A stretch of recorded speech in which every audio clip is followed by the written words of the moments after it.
નમસ્કાર. શંકરસિંહ બાપુએ ભૂક્કા બોલાવ્યા. શંકરસિંહ બાપુએ જણાવ્યું હતું કે વિદેશી દારૂ નશાકરણ પદાર્થનું ખુલ્લેઆમ વેચાણ થઈ રહ્યું છે. સરકારે વાંચવાને બદલે ગાજી રહી છે.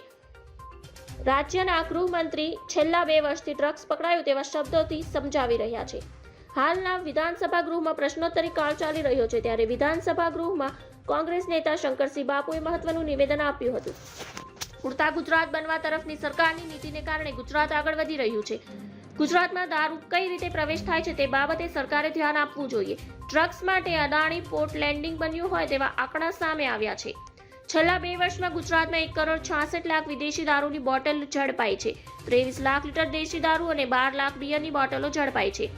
ગુજરાત બહારની સરહદ મારફતે દારૂ પ્રવેશ થઈ રહ્યો છે. રાજ્યના ગામે ગામ વિદેશી દારૂની ભઠ્ઠી ચાલી રહી છે. રાજ્યમાં યુવાનો બેરોજગાર બન્યા છે તેથી નશાનું પદાર્થ વધ્યું છે. સરકારની હપ્તાખોરીની નીતિ પોલીસ સ્ટેશનની સીએમ ઓફિસ સુધીનું નિર્માણ. સરકારની હપ્તાખોરીને લીધે દૂષણ વધવાથી ગુજરાતની યુવા પેઢી બરબાદ થઈ રહી છે. ધન્યવાદ. જય હિન્દ.